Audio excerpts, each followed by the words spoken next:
नमस्कार मित्रांनो, घरचा वैद्य मराठी चॅनलमध्ये सर्वांचं स्वागत आहे.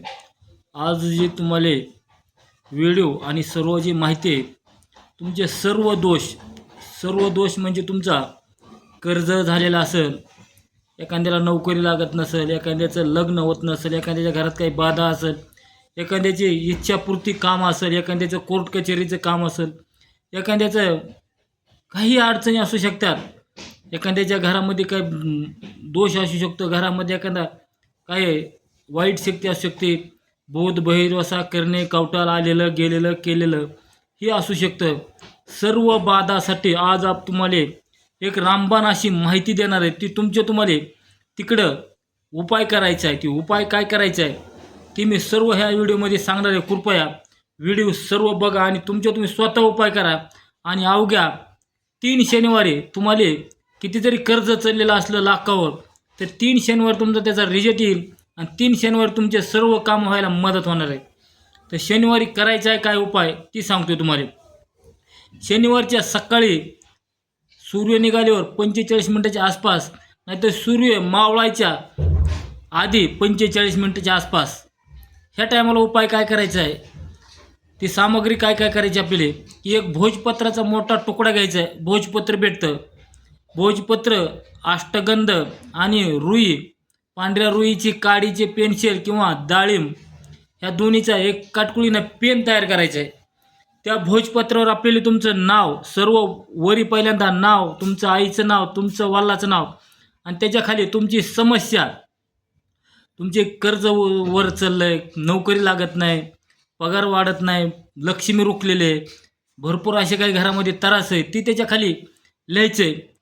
सर्व तुमचा पत्ता आणि त्याच्या खाली तुमची समस्या लिहिल्यानंतर, एखाद्याचं लग्न जमत नाही ती त्याच्या खाली लिहायचं आहे. आणि लिहिल्यानंतर लिहित असताना ओम ब्रह्मदेवताय नमः, ह्या ब्रह्मदेवताय नमः, ओम ब्रह्मदेवताय नमः ह्या मंत्राचा लिहित असताना तोंडावाट उच्चार करीत लिहायचं आहे.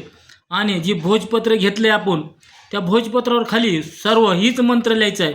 ओम ब्रह्मदेवताय नमः, ओम ब्रह्मदेवताय नमः.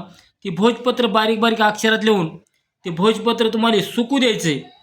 सुकल्यानंतर चांगलं फॅन खाली ते लिहिलेलं आपलं, त्याच्यावर हळद कुंकू टाकून थोडे त्याचे 1 रुपयाचा शिक्का टाकायचा आहे, थोडे तांदूळ टाकायचे, तर 11 तुळशीचे पानं टाकायचे.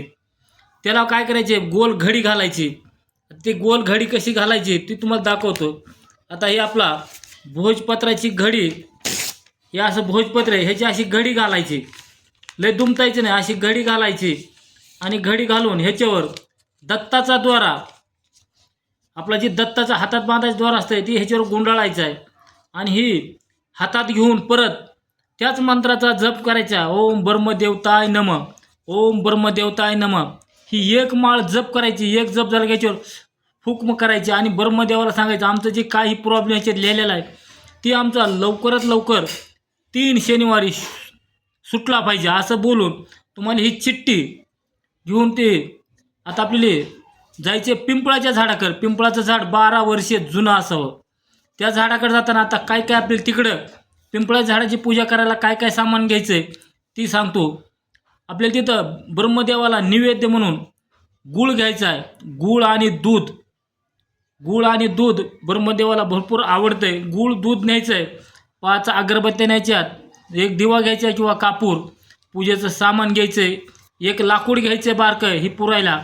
आणि आता हे झालं पूजेचं सामान. दुसरं सामान पुन्हा 1 वाळलेलं खोबरं घ्यायचं आहे, वाळलेला वाटे म्हणजे नारळ घ्यायचं आहे अख्खा, त्याला वरून कापायचे, थोडं छिद्र करायचे, त्याच्यामध्ये गव्हाचं पीठ थोडं तूप टाकून भाजून घ्यायचं आहे. गव्हाचं पीठ आणि रवा ही थोडं मिक्स करून तूप टाकून घ्यायचं आहे.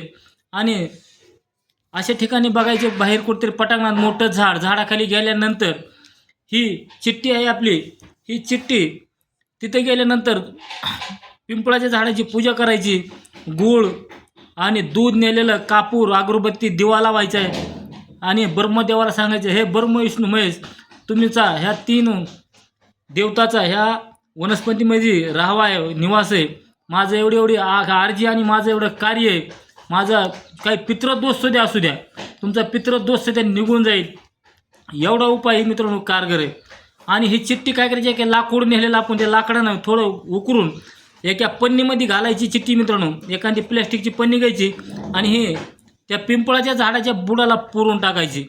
आणि पुरून टाकल्यानंतर जे आपण दुसरं खोबरं आणि गव्हाचं पीठ तूप भाजून रवा नेलेला आहे ती त्याच्यात भरायचं आहे त्या नारळामध्ये भरून ओम ब्रह्मदेवताय नमः, ओम ब्रह्मदेवताय नमः, ओम ब्रह्मदेवताय नमः. आमचा सर्व दोष या चिठ्ठीत काय लिहिलेला 3 शनिवारी याचा रिजेक्ट येऊ द्या असं म्हणून जप करायचं आहे. ती नारळामध्ये ती भरायचे, नारळ भरून घ्यायचं. ती बी पिंपळाच्या झाडाच्या आसपास बाजूला कुठं नेलेलं नारळ पुरून टाकायचे जमिनीत पुरून थोडं असं वरी उघडं ठेवायचं आणि राहिलेलं थोडं पीठ त्या नारळाच्या आसपास वरी टाकायचे असं रिकामं कोंबड्याला दाणे टाकल्यासारखं. म्हणजे मुंग्या त्या वासाने येऊन खात्यात आणि नारळाकडे जाऊन त्या नारळाला खायला लागतात. असं जर तुम्ही केलं तर ही सर्व उपाय तुम्हाला अवघ्या 3 शनिवारी जर तुमच्याच्यानं जर करणं झालं तर 3 शनिवारपर्यंत तुमची जी काही चिठ्ठीत दिलेली समस्या 4थ्या शनिवारी ते ही तुमची रिजेक्ट होते तुमच्यासमोर आणि तुमचा फायदा होतो. तुम्हाला स्वतः उपाय करायचा आहे. आता हे डबल एकदा सांगितलं असतं पण व्हिडिओ भरपूर मोठा होईल. हीच तुम्हाला डबल एकदा व्हिडिओ बघा काय करायचं काय नाही. एखाद्याला अडचण आलीच करायला मला कॉल करा, मी तुम्हाला ह्याच्यावर बोलू. तर मित्रांनो ही व्हिडिओ प्रत्येकापर्यंत पोहोचवा. प्रत्येकाच्या भरपूर अशा अडचणी आहेत. कुणाचं कर्ज उतरत नाही, कुणाचं लग्न होत नाही, कुणाची नोकरी लागत नाही, कुणाचा धंदा चालत नाही, कुणाचा भरपूर असे फोन येतात. भरपूर अशा जगामध्ये भरपूर जणांच्या अडचणी आहेत.